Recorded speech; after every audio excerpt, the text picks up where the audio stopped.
Hi, I am MGB and I warmly welcome you to my channel Learning is Fun by MGB, and our motto is to learn with pleasure. In today's video, we will look back upon the programming application Small Basic.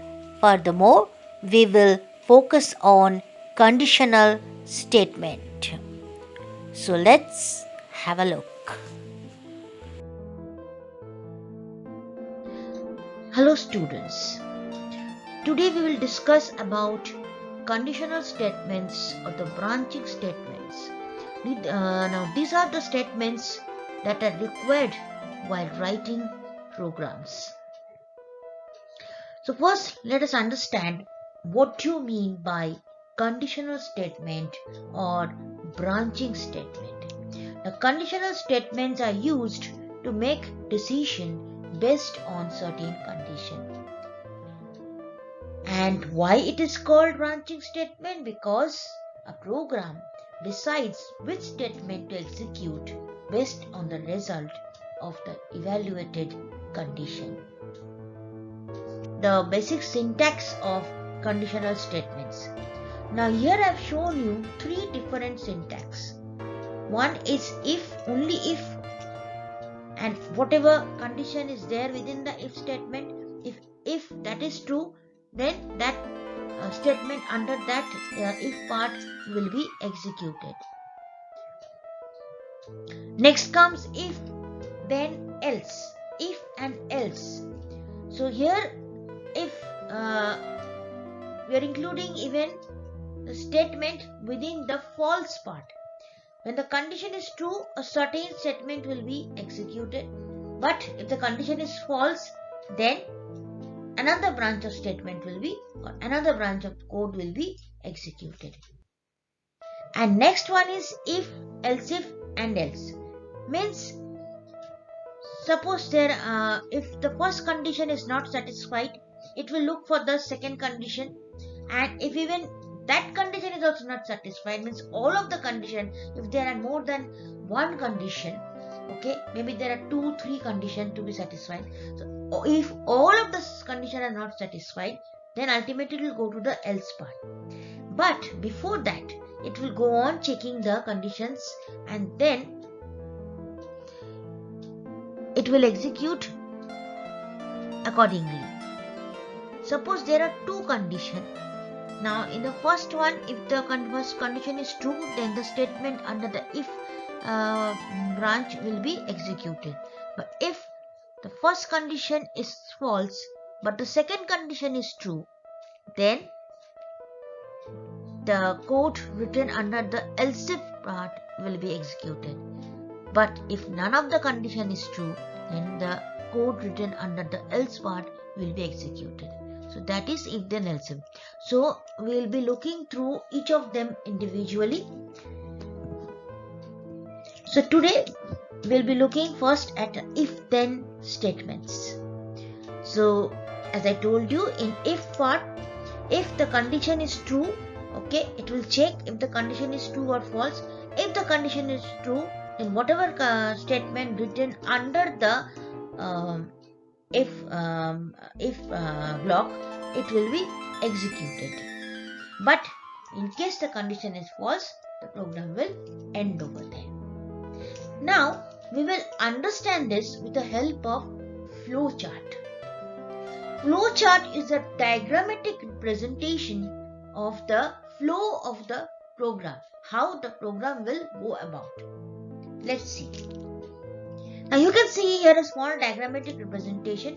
There are different boxes over here, okay, and so we can see over here. First we'll take the input from the user, check the condition. If the condition is true, okay, if it is yes, then it will go to the part where it's written execute the code in the if block, and finally it will end the program. But if it is no, it will directly end the program. So this is a diagrammatic representation of the flow of the program. Now let us understand this with a if then statement with an illustration. Now consider the question over here. Accept a number. If the number is negative, then display its Q. So we will start. We'll ask the user to enter the number. Then we will check the condition if the number is less than 0 or not. Why less than 0? Because negative number is always less than 0. So the condition here is n less than 0? Yes, then it will print the Q. No, it will directly end the program. This is the programmatic representation. So the program is written based on small basic. You have been doing small basic program before. You have idea of that. So this is the same question represented in a small basic program.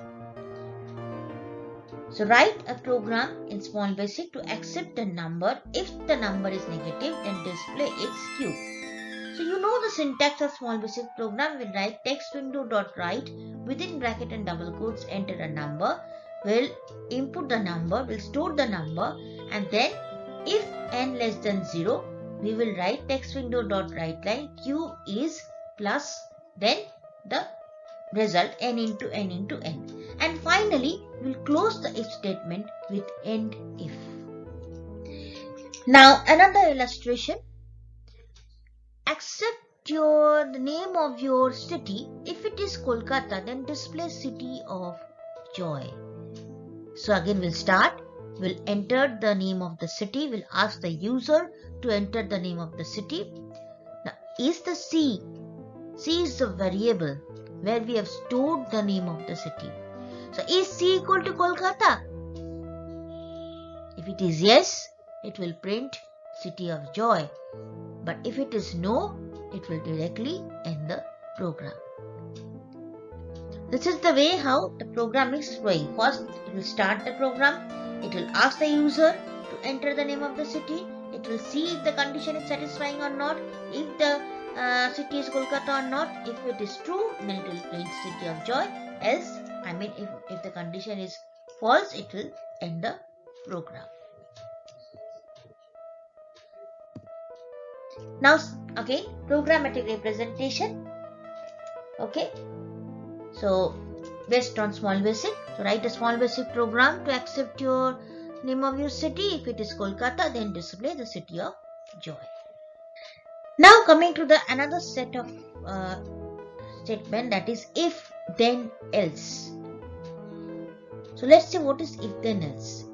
As I told you, in if then else, not only the code that is written within the if block will be executed, but if the condition is false, so it will not end the program directly, rather than whatever code is written within the else part will be executed in case the condition is false. So here once again the flowchart representation of the if then else statement. We'll start, we'll take the input from the user, we'll see if the condition is true or not. If it is yes, then it will go down to the block where it's written execute the code in the if block, and in case the condition is false, that means no, then it will go to the block where it is written execute the code in the else block. And finally, in both cases, after executing the code, it will end the program. Now let us understand this if then else statements with an illustration. So consider the question over here. Accept a number. If the number is negative number, then display its Q, else display square. So see the flow chart. We'll start, we'll enter the number, we'll check the condition. If the number is less than 0, that means yes, it is a negative number, so it will print the Q. But if it is not, if the condition is false, then it will go to the no part and it will print the square. And finally, in both cases, after executing the code, it will end the program.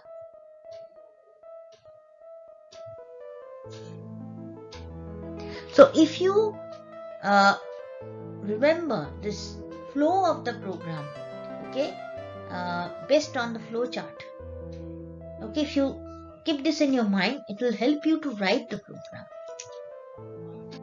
Now again, programmatic representation, okay, based on small basic. So write a program in small basic to accept a number, and if the number is negative, then no, then display its cube, else display the square. So now here the change over here. In the else part, we have written text window dot writeLine, the square is n into n. And finally, then we are closing the if statement by typing end if. So it's yet another illustration of if then else statements. So consider the question over here. Accept the total marks if it is greater than equal to 60, then display grade A, else display grade B.